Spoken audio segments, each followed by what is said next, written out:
नमस्कार, स्वागत है आपका यूपी की बड़ी खबरों में। आज लेकर आए हैं उत्तर प्रदेश की 25 सबसे बड़ी और जरूरी खबरें जो आपके लिए जानना बेहद जरूरी है। तो चलिए शुरू करते हैं आज की पहली बड़ी खबर के साथ। अयोध्या राम मंदिर में उद्घाटन की तैयारी तेज। अयोध्या के राम जन्मभूमि मंदिर में दिसंबर के उद्घाटन की तैयारियां जोरों पर है। आज मंदिर परिसर में सांस्कृतिक कार्यक्रम हुए जिसमें रामायण के दृश्य दिखाए गए। प्रधानमंत्री नरेंद्र मोदी 25 नवंबर को ध्वजारोहण करेंगे। सुरक्षा के पुख्ता इंतजाम है। पर्यटन विभाग ने होटलों और ट्रांसपोर्ट की व्यवस्था की। लाखों श्रद्धालु आने की उम्मीद है। योगी सरकार ने अयोध्या को वैश्विक पर्यटन केंद्र बनाने का लक्ष्य रखा। ये प्रोजेक्ट धार्मिक आस्था का प्रतीक बनेगा। आसान शब्दों में राम मंदिर खुलने की तैयारी चल रही है जो सबको खुश करेगी। यूपी में चक्रवात मंथा से भारी बारिश का अलर्ट। उत्तर प्रदेश के पूर्वी हिस्सों में चक्रवात मंथा के प्रभाव से 29 से 31 अक्टूबर तक भारी बारिश का अलर्ट जारी किया गया। मौसम विभाग ने बुंदेलखंड और पूर्वांचल में बौछारें और आंधी की चेतावनी दी। कुछ जिलों में पहले ही हल्की बारिश हो चुकी है। एनडीआरएफ टीमें अलर्ट पर है। किसानों को फसल बचाने की सलाह दी गई। ये चक्रवात आंध्र प्रदेश से आ रहा है। सरकार ने राहत कार्यों की तैयारी की है। आसान भाषा में तेज बारिश आने वाली है, इसीलिए सावधानी बरतें।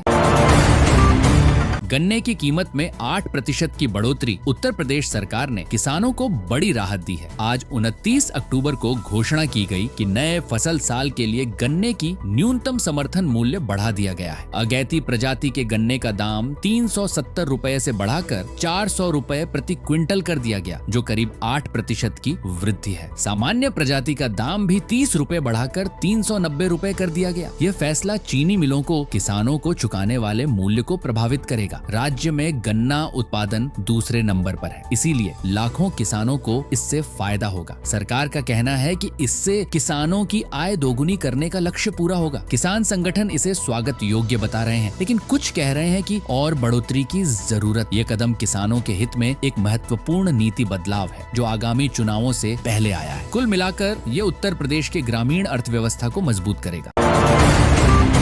मायावती ने बुलाई मुस्लिम भाईचारा कमेटी की बैठक। बहुजन समाज पार्टी की मुखिया मायावती ने आज लखनऊ में मुस्लिम समाज भाईचारा कमेटी की महत्वपूर्ण बैठक बुलाई। ये बैठक 2027 के विधानसभा चुनावों से पहले पार्टी की मुस्लिम वोट बैंक को मजबूत करने की रणनीति का हिस्सा है। बैठक में मंडल स्तर के पदाधिकारियों ने हिस्सा लिया और मुद्दों पर चर्चा की। मायावती ने कहा कि पार्टी सभी वर्गों के हितों की रक्षा करेगी। पूर्व में बीजेपी के एक विधायक के विवादित बयान मुस्लिम लड़की लाओ नौकरी पाओ पर भी गुस्सा जताया। ये बयान सोशल मीडिया पर वायरल हो गया था। बसपा का प्रयास है कि मुस्लिम समाज को एकजुट कर सत्ता में वापसी हो। बैठक के बाद आकाश आनंद और प्रदेश अध्यक्ष विश्वनाथ पाल ने कार्यकर्ताओं को निर्देश दिए। ये कदम विपक्षी दलों को चुनौती देगा। आसान शब्दों में ये पार्टी की एकता और विस्तार की कोशिश है।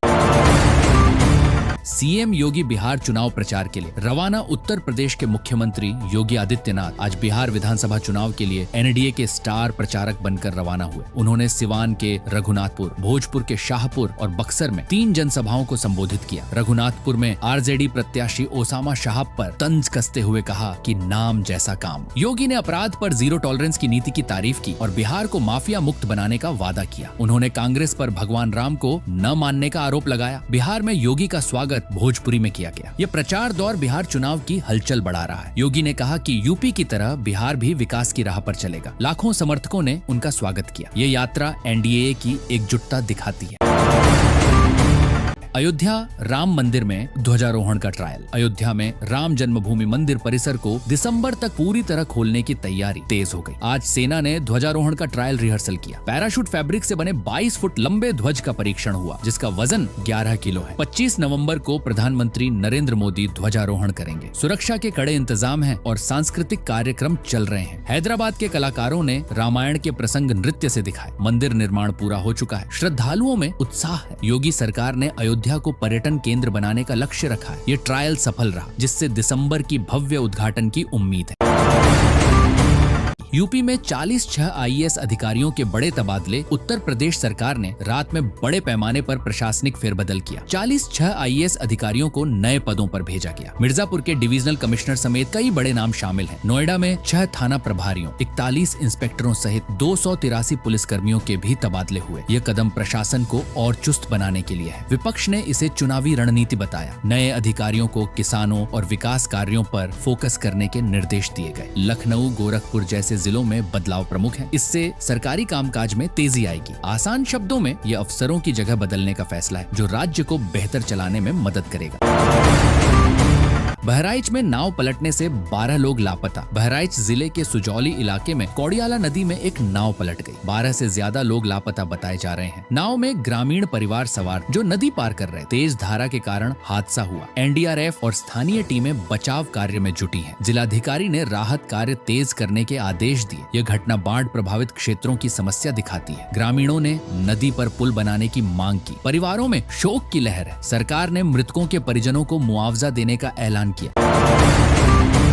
महोबा में होमगार्ड की ड्यूटी पर मौत। महोबा जिले के गोवर्धन नाथ जू मेला में सुरक्षा ड्यूटी पर तैनात होमगार्ड ओम प्रकाश रैकवार की अचानक मौत हो गई। देर रात तबीयत बिगड़ने पर उन्हें अस्पताल ले जाया गया, जहां डॉक्टरों ने मृत घोषित कर दिया। वे 50 वर्ष के थे और परिवार का भरण पोषण करते थे। मेले में सुरक्षा के लिए सैकड़ों जवान तैनात। एसपी ने शोक व्यक्त किया और परिवार को सहायता का भरोसा दिया। यूपी में कृषि नीति में बदलाव। निजी किसान मंडियां खुलेंगी। उत्तर प्रदेश सरकार ने कृषि नीति में बड़ा बदलाव किया। अब निजी क्षेत्र की किसान मंडियां खुल सकेंगी। लखनऊ, कानपुर, आगरा जैसे शहरों से शुरुआत होगी। इससे किसानों को बेहतर दाम मिलेंगे और बाजार प्रतिस्पर्धा बढ़ेगी। चीनी मिलों के साथ गन्ना उत्पादन को जोड़ा जाएगा। किसान नेता इसे सकारात्मक बता रहे हैं। ये कदम 2027 तक किसानों की आय दोगुनी करने का लक्ष्य पूरा करेगा। नई मंडियां डिजिटल होंगी।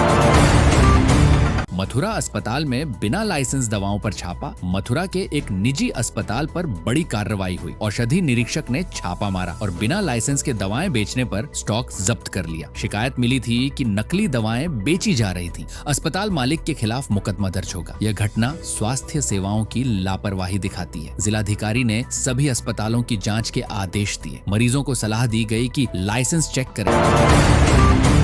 यूपी में हवाई यात्रा में रिकॉर्ड बढ़ोतरी। उत्तर प्रदेश से हवाई यात्रा में जबरदस्त उछाल आया। पिछले 5 महीनों में 60 लाख से ज्यादा यात्रियों ने उड़ान भरी। लखनऊ, वाराणसी, कानपुर एयरपोर्ट टॉप पर है। यह आंकड़ा राज्य की आर्थिक प्रगति दिखाता है। सरकार ने नए एयरपोर्ट बनाने का प्लान किया। पर्यटन और व्यापार बढ़ने से रोजगार के अवसर बढ़ेंगे। विमानन मंत्री ने इसे उपलब्धि बताया।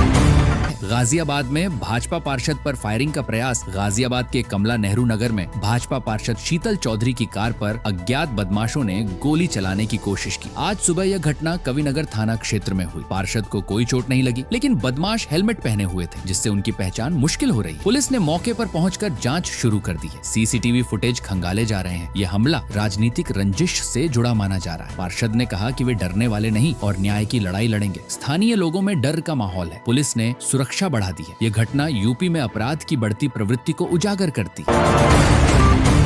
चित्रकूट में श्री सीमेंट ने 20 मेगावाट सोलर प्लांट शुरू किया। उत्तर प्रदेश के चित्रकूट जिले में श्री सीमेंट ने 20 मेगावाट का सोलर पावर प्लांट कमीशन कर दिया। ये कंपनी का नवीकरणीय ऊर्जा क्षेत्र में नया कदम है। प्लांट से हर साल 32 मिलियन यूनिट बिजली बनेगी, जो पर्यावरण को फायदा पहुंचाएगी। सीएम योगी ने इसे राज्य की हरित ऊर्जा नीति की सफलता बताया। इससे स्थानीय स्तर पर रोजगार के अवसर बढ़ेंगे। कंपनी का लक्ष्य 2030 तक 500 मेगावाट सोलर क्षमता हासिल करना है। ये कदम जलवायु परिवर्तन से निपटने में मददगार साबित होगा।